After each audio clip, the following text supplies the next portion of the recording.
वर्तमान में देश बदहाली के दौर से गुजर रहा है। पूरे देश का करोड़ों करोड़ नौजवान बेरोजगारी की ताती झेल रहा है। जब से भाजपा की सरकार आई है, नौजवानों को सरकारी नौकरियां मिलना बंद हो गई हैं। महंगाई चरम पर है, आम जनता की कमर टूट रही है। किसानों को लाभकारी मूल्य देने का वादा करने वाली भाजपा सरकार आज तक लाभकारी मूल्य तो नहीं दिला पाई। अलबत्ते उन पर किसानों पर लाठियां मारी जा रही हैं, उनके रास्ते में कील कांटे बिछाए जा रहे हैं, ड्रोन द्वारा आंसू गैस छोड़ा जा रहा है, रबर बुलेट चलाया जा रहा है। ऐसा लगता है वो इस देश के अन्नदाता किसानों के सामने नहीं खड़े हैं, बल्कि देश के दुश्मन के सामने खड़े हैं। शत्रुओं जैसा उनके साथ व्यवहार किया जा रहा है। साथ ही साथ आज छोटे लघु मध्यम व्यापारियों को भी ईडी का शिकार बनाया जा रहा है। आज पूरे देश में लोकतंत्र खतरे में है। लोकतंत्र की आवाज को कुचलने के लिए ईडी, सीबीआई, इनकम टैक्स का दुरुपयोग किया जा रहा है।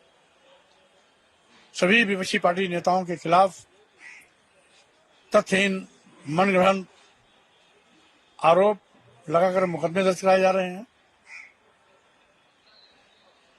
और ईडी, सीबीआई, इनकम टैक्स के माध्यम से लोकतंत्र को दफनाने की कोशिश की जा रही है। वहीं पर भारतीय संविधान की व्यवस्था के साथ खिलवाड़ किया जा रहा है। अनुसूचित जाति, अनुसूचित जनजाति और पिछड़े वर्गों को भारतीय संविधान द्वारा प्रदत्त आरक्षण निष्प्रभावी शून्य किया जा रहा है। यह पहली ऐसी विफलतम सरकार है जिसमें देश की राष्ट्रीय परिसंपदा, प्रतिष्ठान, विभाग निजी हाथों में बेचे जा रहे हैं। देश के सभी बंदरगाह बेच दिए गए, एयरपोर्ट बेच दिया गया, एयर इंडिया बेच दिया गया, सभी रेलवे स्टेशन बेच दिए गए, कई दर्जन ट्रेनें बेच दी गई। यहां तक कि एलआईसी जैसी बड़ी संस्था भी अदानी को हवाले कर दिया गया, जिसमें लाखों लाख लोग काम करते थे। तो ये तो ईस्ट इंडिया कंपनी से भी गई गुजरी सरकार है, जो न केवल देश को लूट रहे हैं बल्कि देश को बेचने की शुरुआत भी कर दी है। समय रहते अगर इनको सत्ता से नहीं हटाया गया तो देश के अस्तित्व पे खतरा होगा। इसलिए आज हम लोगों के सामने सबसे बड़ा चुनौती और लक्ष्य है, देश बचाना है तो सत्ता से भाजपा को हटाना है, देश बचाना है, लोकतंत्र बचाना है तो भाजपा को हटाना है, संविधान बचाना है तो भाजपा को हटाना है। इसलिए देश बचाओ भाजपा हटाओ का नारा देकर के हम इस अभियान को नवगठित राष्ट्रीय शोषित समाज पार्टी के राष्ट्रीय अध्यक्ष की हैसियत से इस समस्याओं को जनता के बीच में लेके जाएंगे, मजबूत लड़ाई लड़ेंगे। और चूंकि आज इंडिया अलायंस इस देश की आवश्यकता बन गई है, इसलिए उसको सशक्त करके बीजेपी को हटाने की हर कोशिश किया जाएगा। इंडिया अलायंस के साथ मिलकर लड़ेंगे 2024। स्वाभाविक रूप से हमारा मकसद इंडिया अलायंस को सशक्त करना रहेगा। तो जिस तरह से राम मंदिर का श्रेय बीजेपी ले रही है, उसको आप कैसे देखते हैं? देखिए, राम मंदिर का निर्माण माननीय सर्वोच्च न्यायालय के निर्णय से हो रहा है। हम सभी लोगों ने जाति धर्म पार्टी से ऊपर उठकर माननीय सर्वोच्च न्यायालय के निर्णय का स्वागत किया था। लेकिन जिस तरीके से आज भारतीय जनता पार्टी डुडुगिया पीट करके ये से लूटना चाहती है।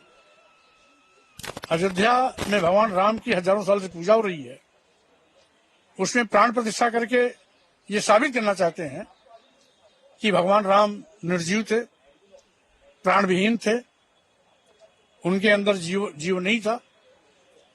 हम उनके अंदर प्राण प्रतिष्ठा कर जीवन डाल रहे हैं, जबकि करोड़ों श्रद्धालु यही कहते हैं कि भगवान सर्वत्र है, सर्वशक्तिमान है, सबको जीवन देता है। तो जो सबको जीवन देता है उसको जीवन देने का काम बीजेपी और मोदी जी कर रहे हैं।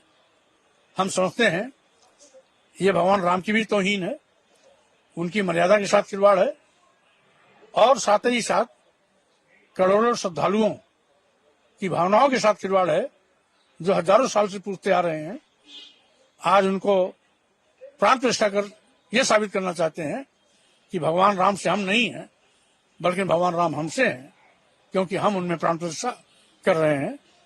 स्वाभाविक रूप से ये भगवान राम की महिमा के विपरीत आचरण भाजपा का है। सर, यूपी में सपा और कांग्रेस का गठबंधन हो गया है, लेकिन आपको नहीं लगता है कि बिना बीएसपी के देखिए जी को आना चाहिए? अभी इंडिया अलायंस गठबंधन के दरवाजे सबके लिए खुले हैं, जो भी आएगा स्वागत। तो अभी तक किसी ने बात की है क्या मायावती से? स्वाभाविक रूप से कोई किया भी होगा तो रणनीति की तरह बताया नहीं तो है। ना किसने